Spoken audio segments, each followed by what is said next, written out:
Anycubic Mega Zero 2.0 FDM 方式 3D プリンターメンテナンス記録ビッグトゥリーテック SKR ミニ MZV1.0 TFT35MZV3.0 交換作業2021年6月Anycubic Mega Zero 用のアップグレードパーツを見つけたので購入してみました。日本での販売は見つけられなかったのでアリエクスプレスで購入しました。手元に届くまでに40日以上かかってしまいましたが、それ以外は特にトラブルはありませんでした。自分の 3D プリンタはメガゼロ 2.0 だったので実際に使えるのか心配でしたが、結論から言えば問題なく使用できました。ただし、標準のファームウェアのままだとメガゼロ用でヒートベッドが有効になっていないので、ファームウェア書き換えが必須であることが注意点です。あと、電源スイッチと電源アダプタ用コネクタが基板に実装されています。2.0 では、大型のスイッチング電源に変更された関係で、もともとこれらが実装されていません。このため、ケースには該当の穴が開けられていないので、自分で穴開け加工が必要となります。このマザーボードは、CPU が32ビットのものが使用されているので、オリジナルの8ビット系のものよりは処理能力が上がるはずです。モータードライバーも TMC2209 に変更となっているため、静音化が期待できます。あと、カラーのタッチスクリーンに変更されるので、見た目と操作性が大きく変わります。オリジナルの状態で、特に性能に大きな不満はなかったのですが、興味本位で改造を行ってみたくなってしまいました。さて、ケースについての加工が必要ということは分かっていたのですが、せっかくなので 3D プリンタでケースを作ってみようと思います。フュージョン360でモデリングを行ったものがこちらです。サイズ的に一体での出力が厳しかったので、前後2分割となりました。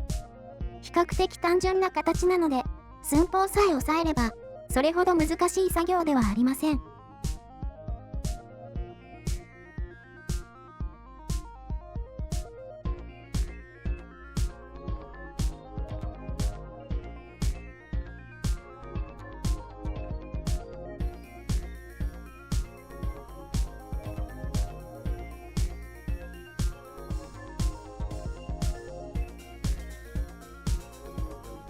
マイクロ SD カードと USB ポートの他に、電源スイッチと電源アダプター用の穴を開けています。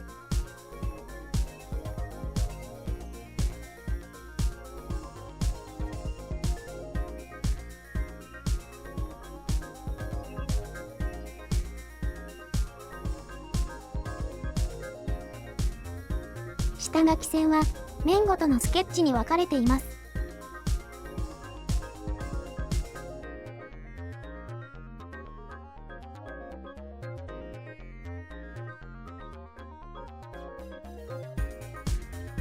すべて表示するとこのような感じです。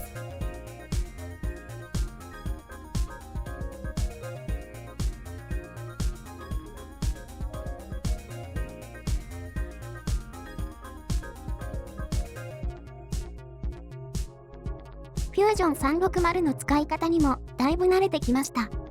これくらいのものなら自分でも作れると分かってちょっと嬉しいです。ちなみに初期の段階では固定用のステーも一体型で作っていました。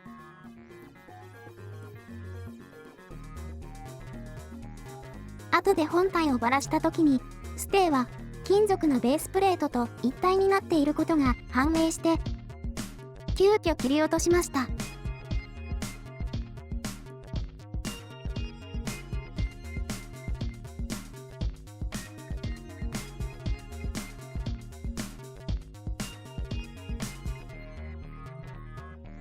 あと、追加で、外付けのカードスロットのフラットケーブルを通す穴を開けました。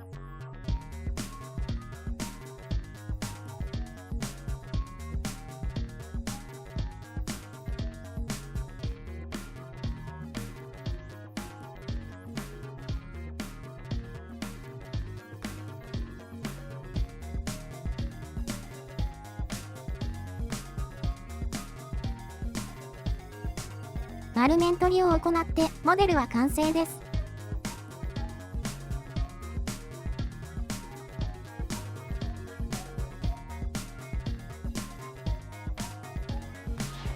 ここからは動画で交換作業をご覧いただきます。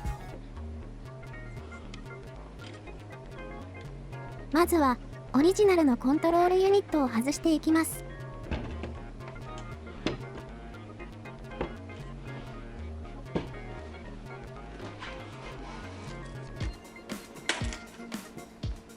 電源カプラを外します。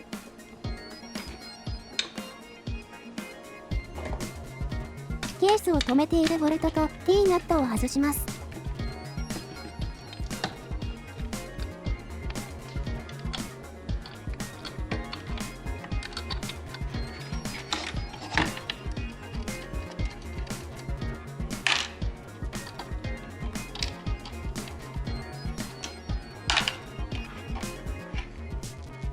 外付けのカードスロットは両面テープで留めていただけなので剥がします。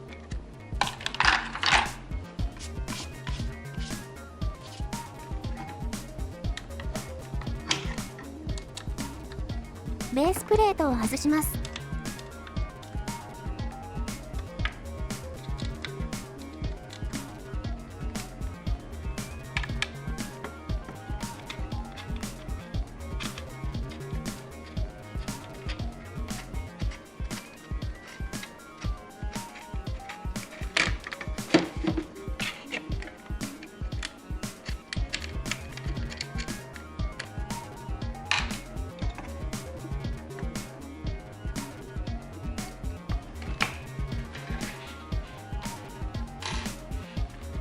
冷却ファンがつながっているのでコネクタを抜きます。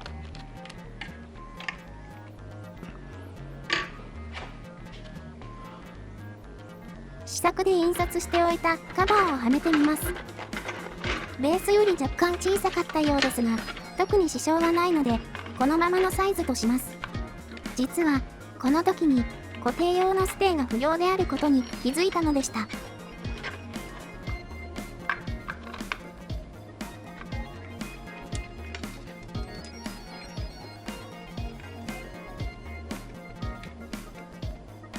ビスでしっかりと固定できるかを確認しています。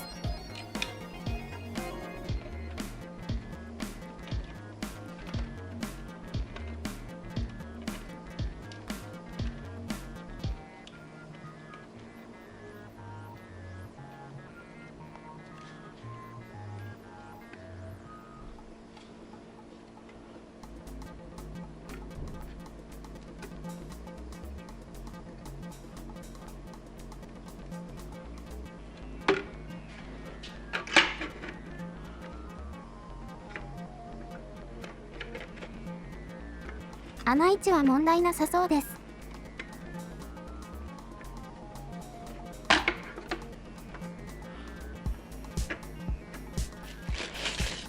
こちらが購入したパーツです。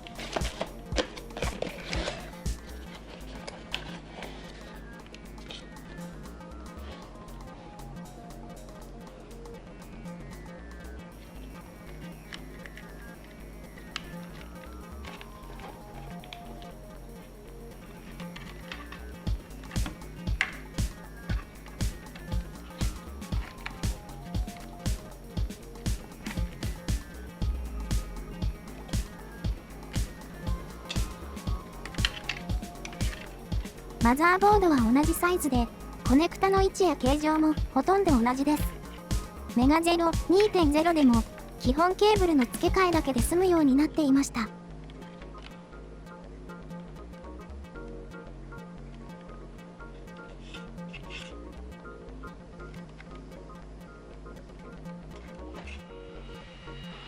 別日に一旦プリンターを元に戻した状態でケースの最終版を印刷し直しました。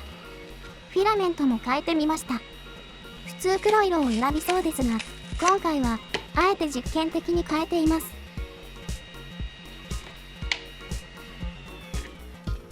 ローラー交換後だったのですが、一箇所変な段付きができてしまっていたのが気になります。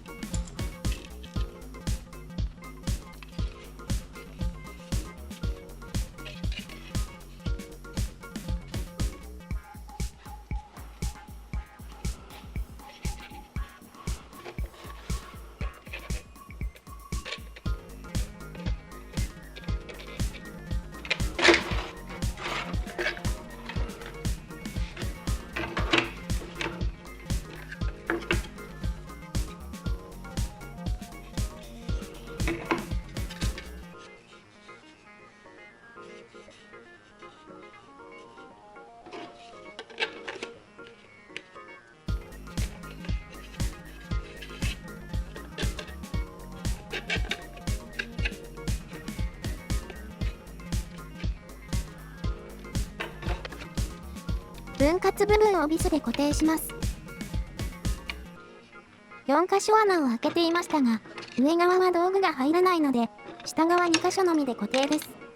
このため若干隙間ができてしまいます。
モータードライバーにヒートシンクを貼り付けます。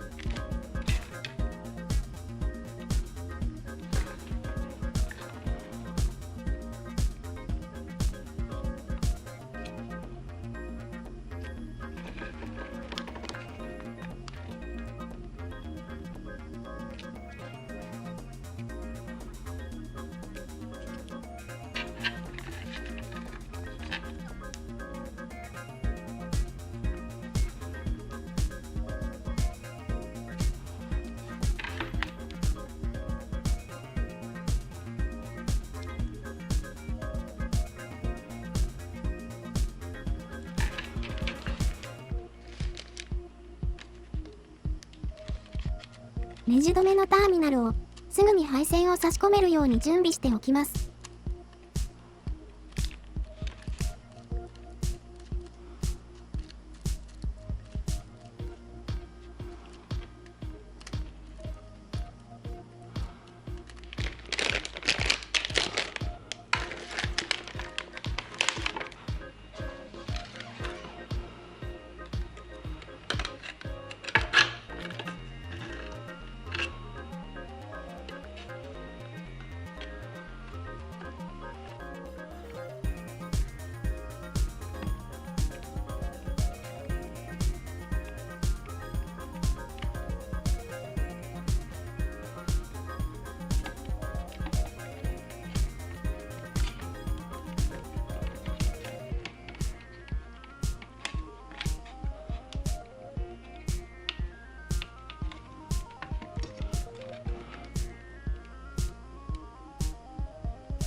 液晶ディスプレイの固定ビスはオリジナルを流用しようと思っていました。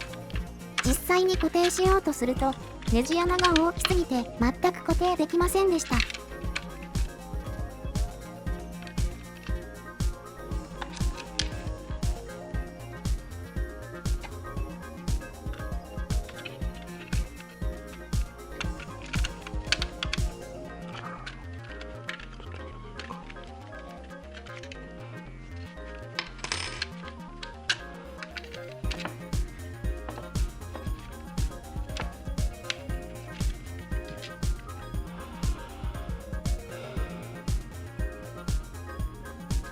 仕方ないので適当なビスを探して固定するようにしました。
作業中傷つける可能性があったので保護フィルムを戻しておきます。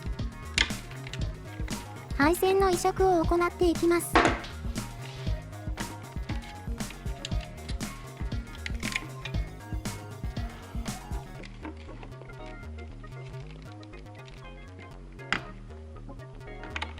まずは一番重要な電源ケーブルから。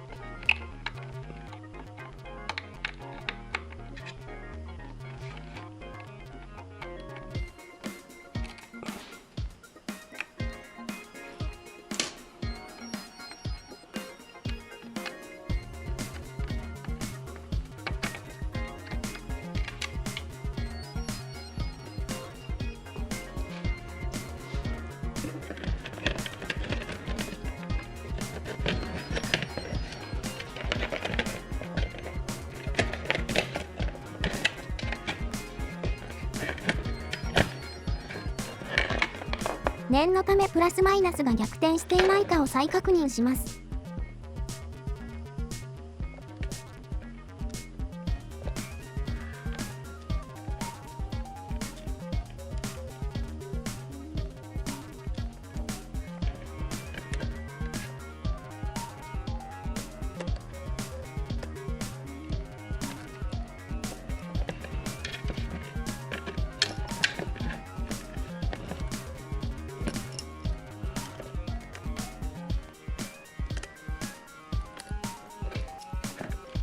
ステッピングモーターのコネクタを外します。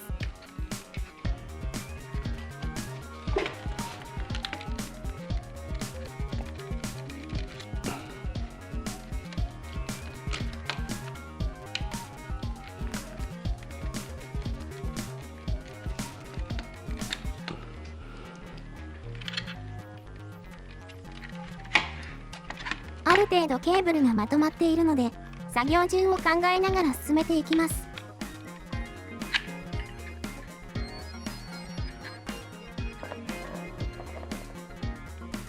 ヒートベッドの温度センサーのケーブルを移植。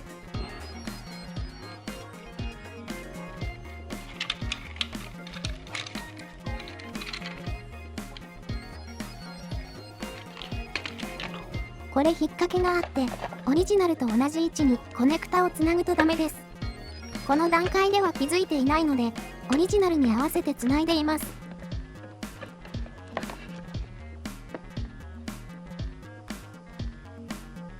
ヒートベッドの配線を移植。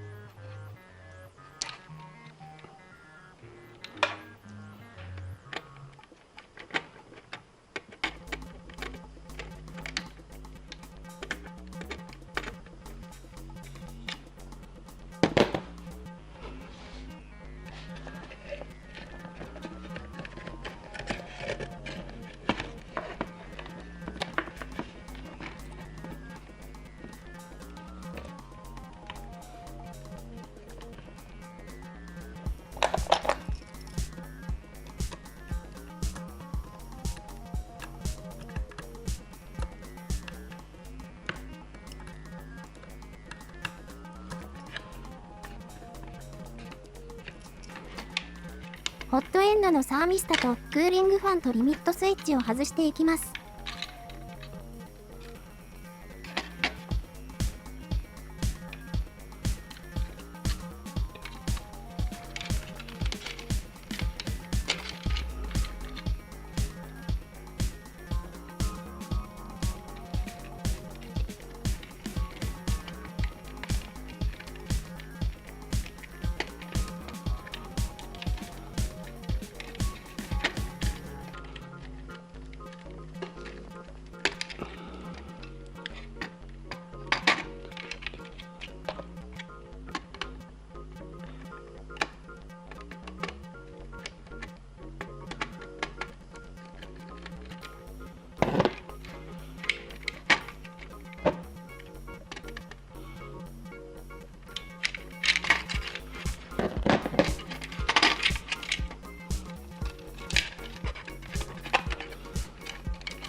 ホットエンドのヒーターを接続します。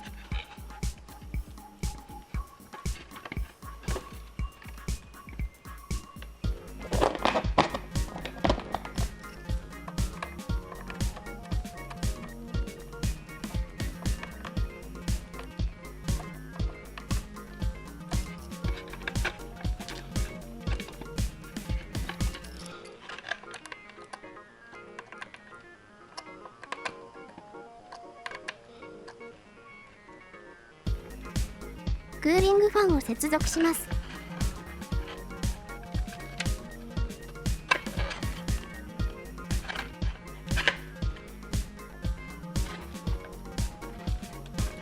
リミットスイッチを接続します。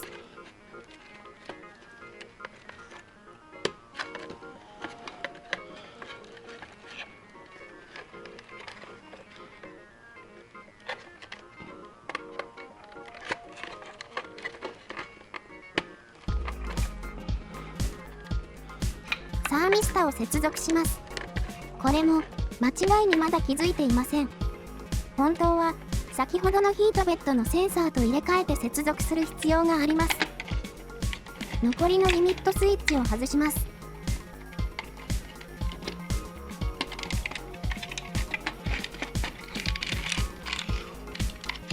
これでオリジナルのマザーボードから配線がすべて外れました。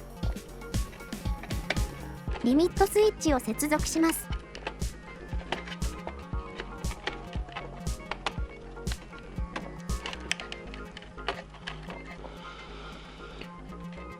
ここで基板をケースに固定します。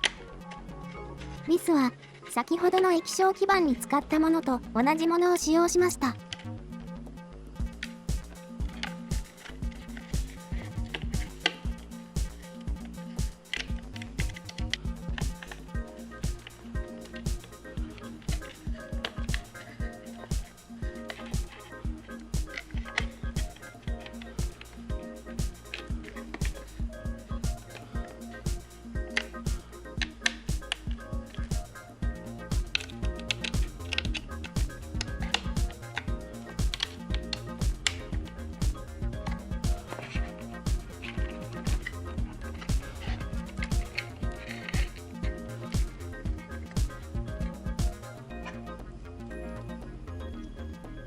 ホットベッドを接続します。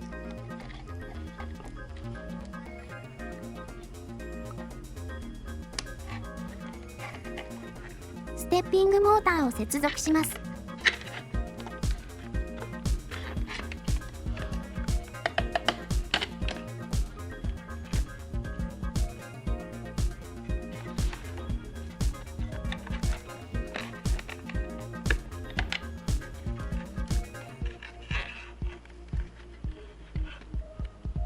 Z 軸は2つコネクタが用意されていますが、ワンモーター仕様なので片方は使いません。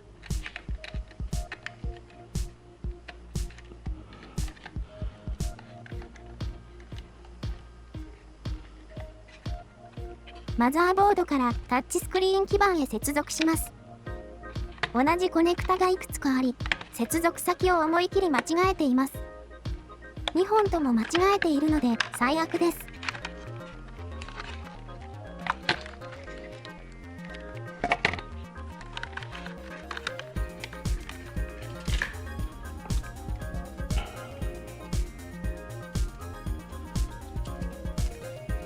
外付けカードスロットのフレキシブルケーブルを通します。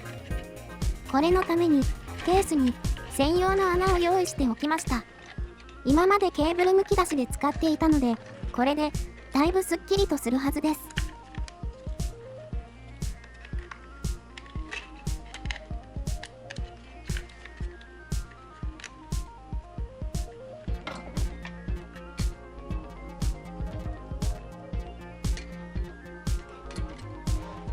最後にベースのファンをつないでからベースを固定します。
ちょっとケースの隙間が気になります。フレームに取り付けます。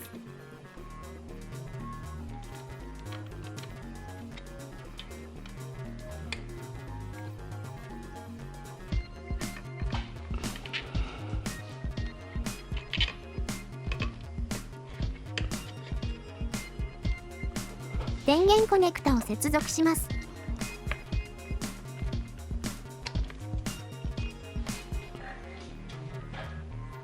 ケーブルをタイラップでまとめます。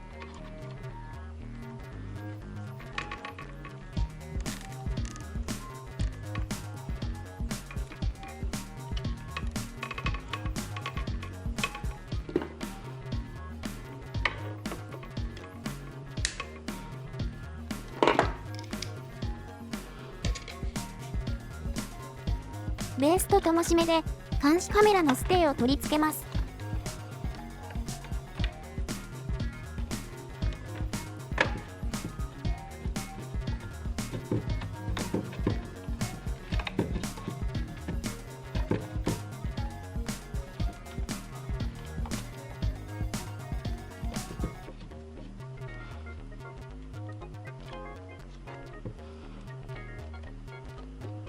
ロータリーエンコーダーのノブを取り付けて完成です。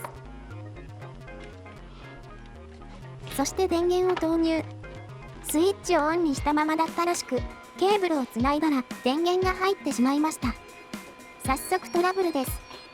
画面の表示が変です。最初ケースで画面が押されて変になったのかと思いました。何かいかにもやばそうな感じです。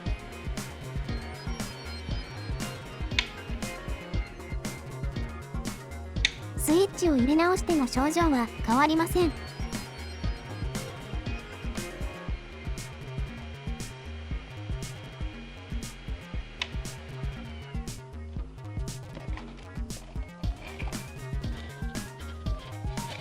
ベースを外して原因を探ります。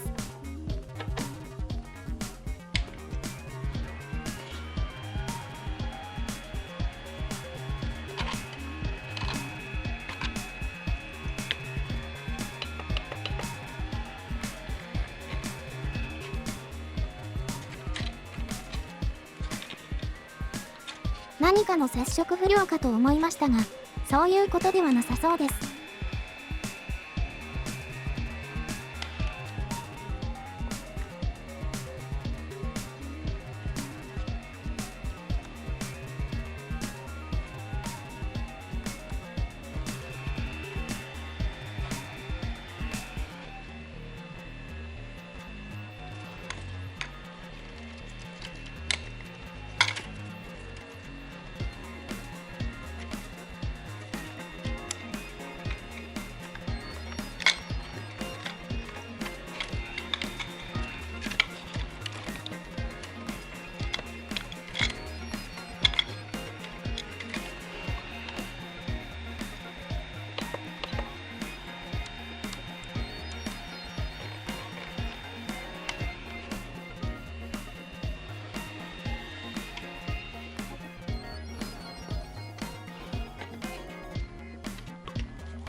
ユニットを外してみても症状は変わりません。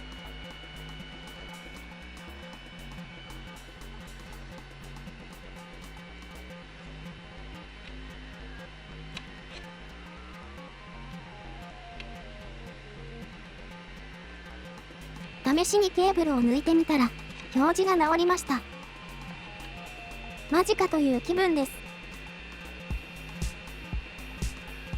隣に同じ形状のコネクタがあるので、そちらにつないでみると特に問題は起きないようです。元に戻すとまた変になります。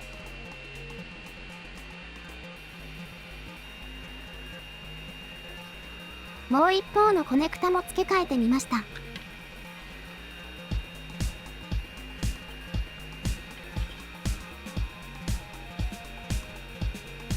一番右につなぐと正常動作します。真ん中は電源が入りません。一番左だと問題が発生します。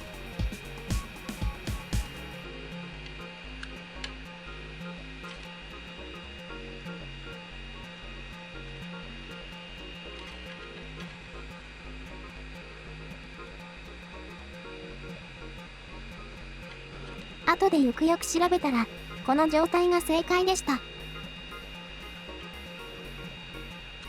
まだ、この時点では、どれが正解か分かっていないので試行錯誤しています。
結局、また間違った接続のまま組み立ててしまいました。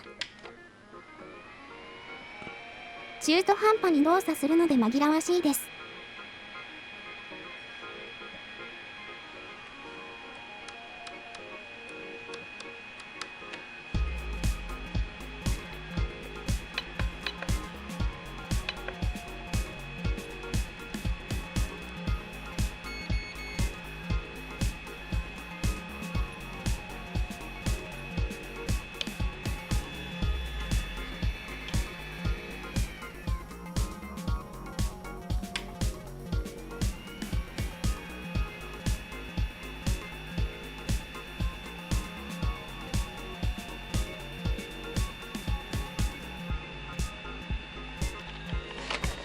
接続が間違ったままですが、テスト印刷をやろうとしています。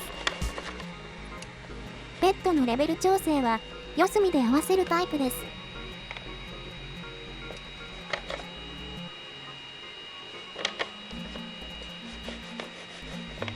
タッチスクリーンで任意の隅が直接指定できるようになりました。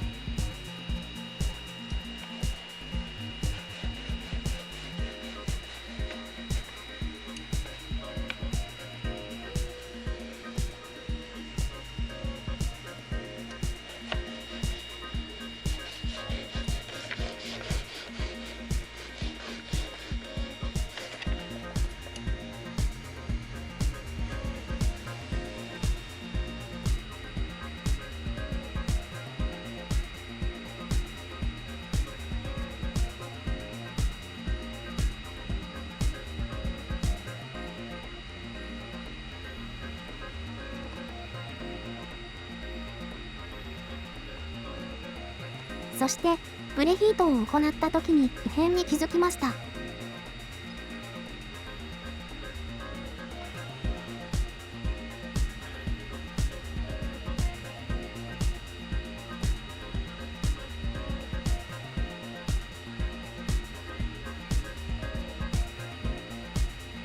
ヒートベッドの温度が異常に上昇しています。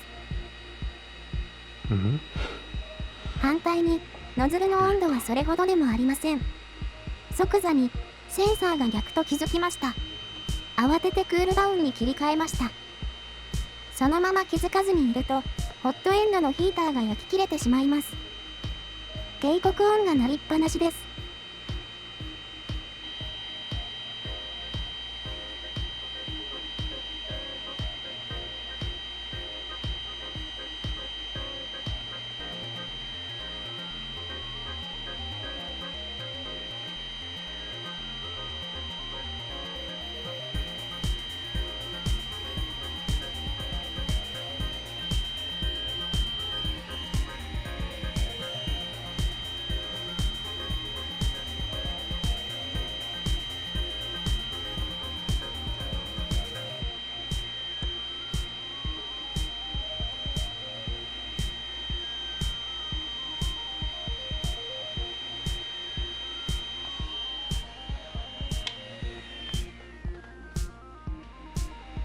ボードのレイアウト図を再確認したところ、どうやらつなぐ位置が入れ替わっている模様です。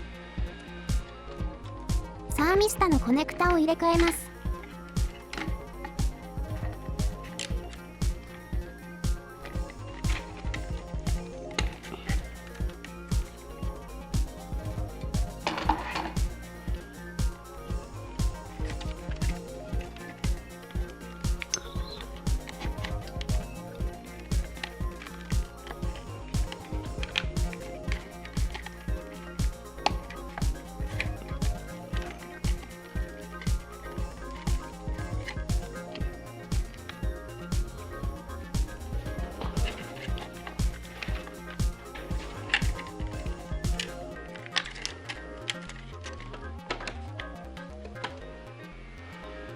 そしてテスト。まずはペットの実を加熱して正しく温度を拾うかを見ていきます。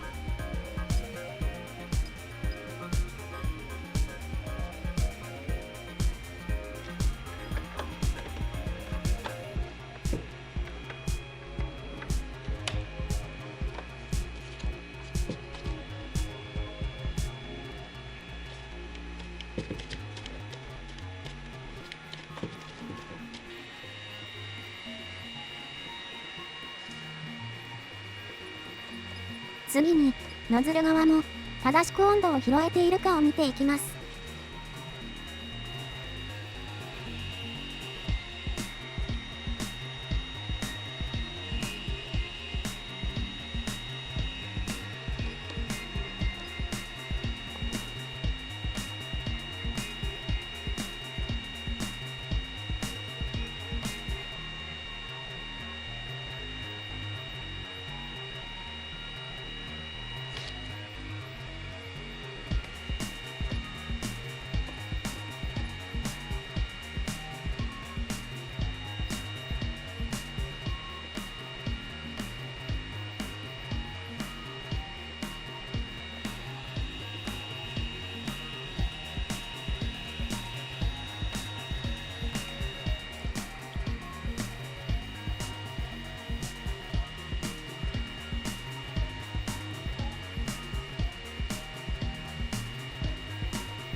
問題なさそうだったので、次にエクストルーダーのテストを行います。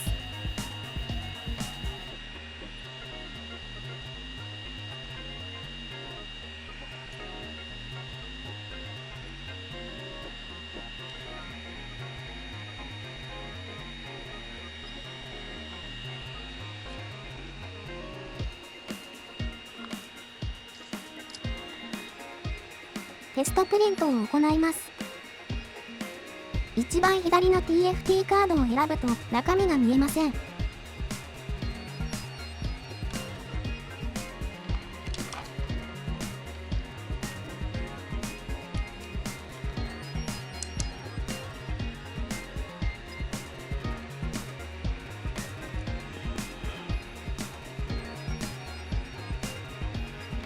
右のオンボード SD を選ぶことで見えました。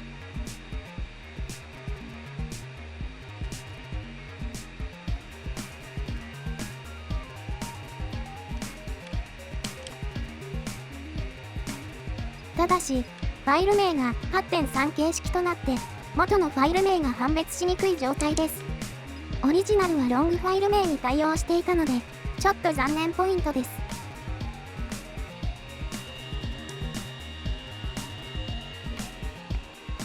テスト印刷が始まりましたが、確かに、ステッピングモータの駆動音がほとんどしなくなりました。その分、冷却ファンの音がかなり耳について気になります。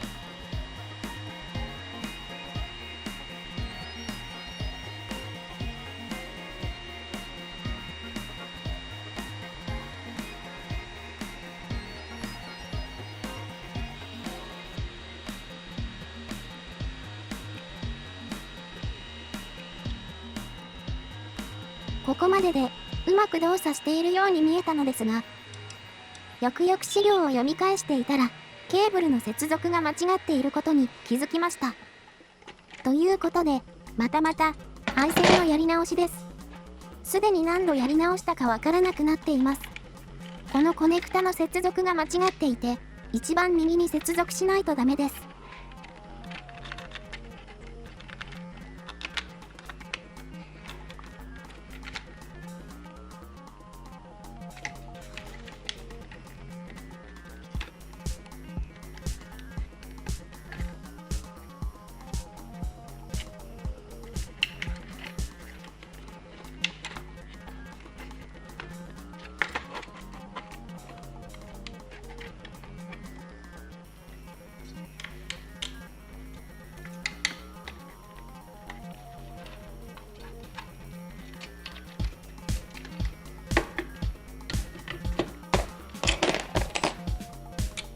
ということで、ようやくこれで完成となりました。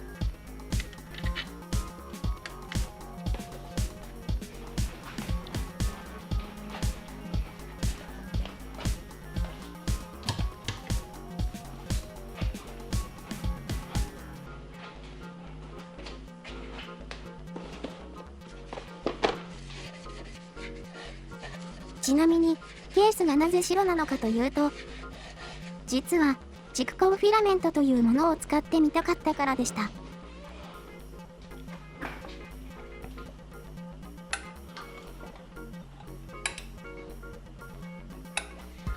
こんな感じで綺麗に光ってくれます。しばらく前に購入したのはいいけど、実は使いどころがなくて、これが初印刷でした。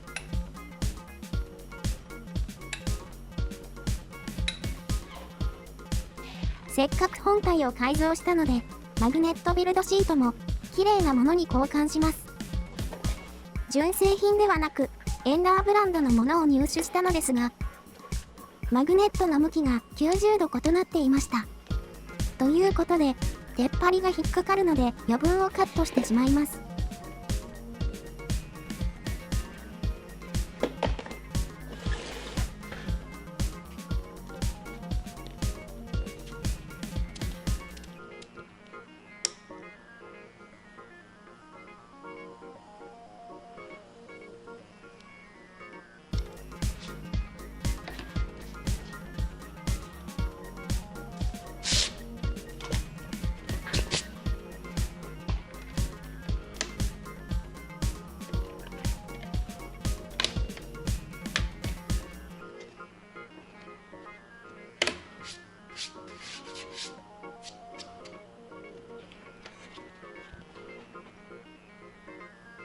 カットした角は面取りしておきます。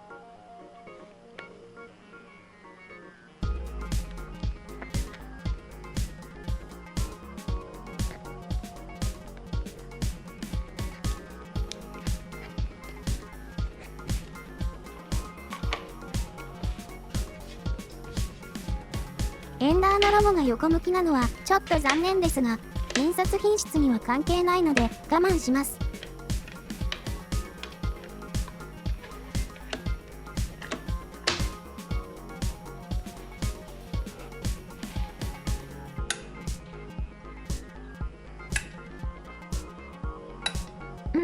それにしても、蓄光ボディがぼんやりと光ってかっこよいです。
最後にテストプリント。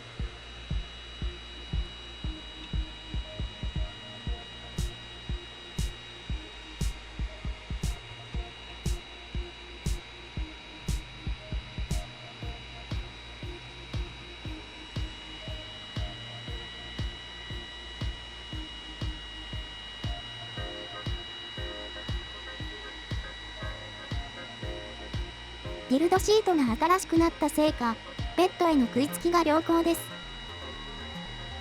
しかも、場所によってベッド高さが安定していなかった問題も改善されているみたいです。変更して正解だったかも。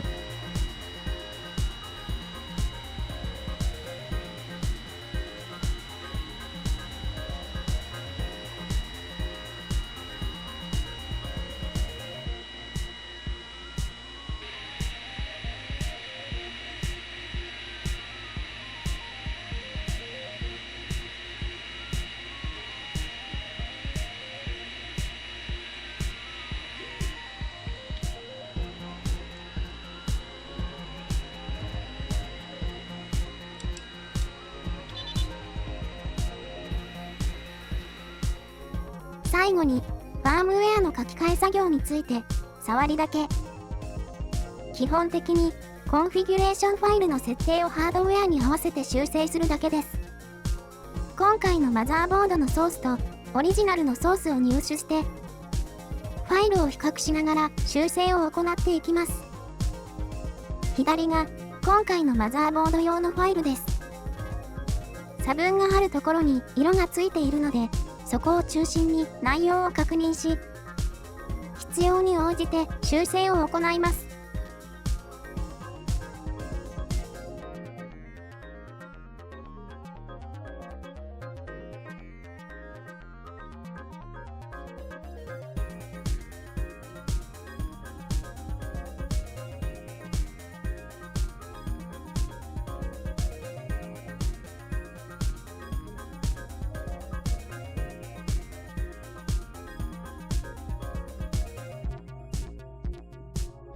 温度設定に関するセクションです。サーミスターは 100K が使われているようです。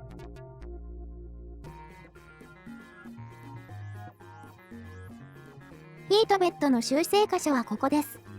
添付センサーベッドの値を0から1に変更します。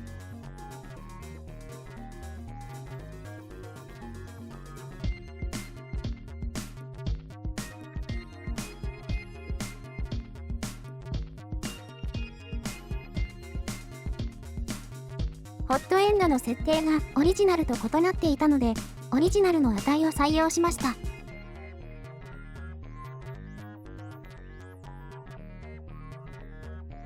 ベッドのリミットスイッチの設定もオリジナルの値を採用しました。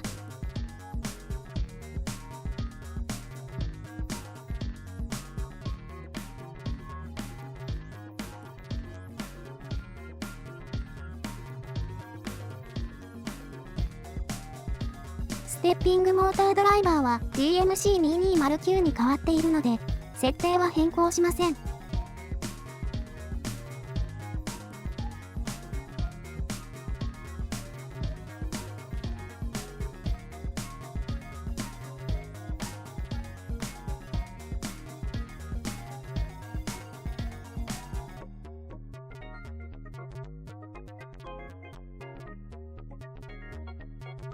S カーブアクセレレーションが定義されているので、加速制御が賢くなっているかも。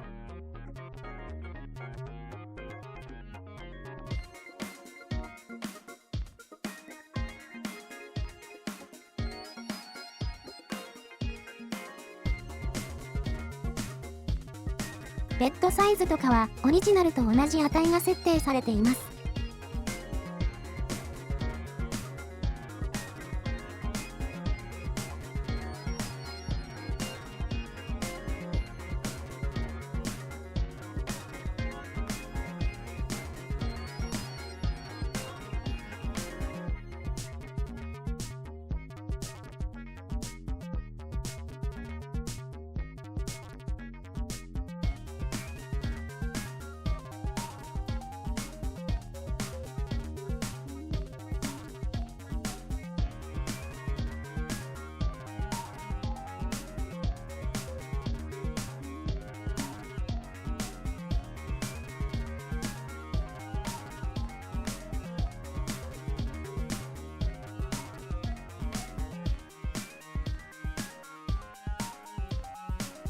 後半は何の設定なのかわからないものが多いので、基本変更なしです。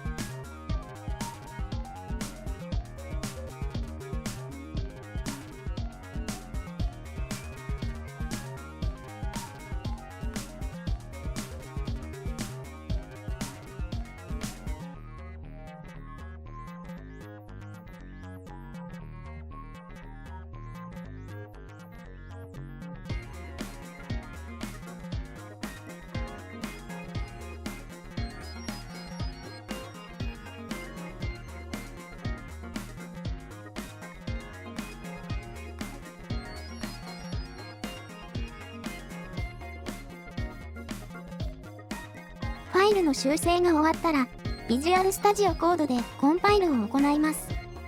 拡張機能をインストールして、コンパイル環境を構築済みです。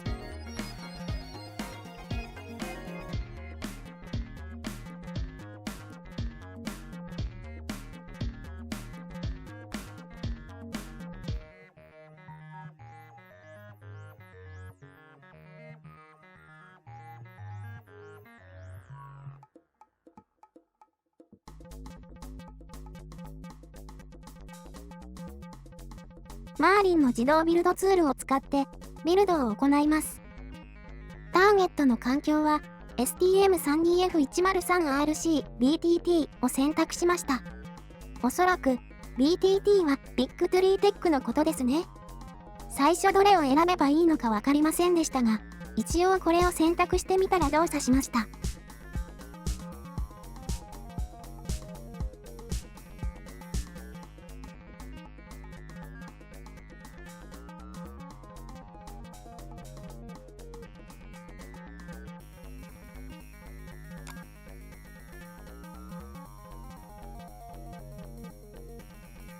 ビルドが成功すると、firmware.bin ができます。これをマイクロ SD カードにコピーして、3D プリンタに挿入して起動すれば、ファームウェアが更新されます。更新が終わると、ファイル拡張子が UPD に変更されて、適用されたことがわかります。続く。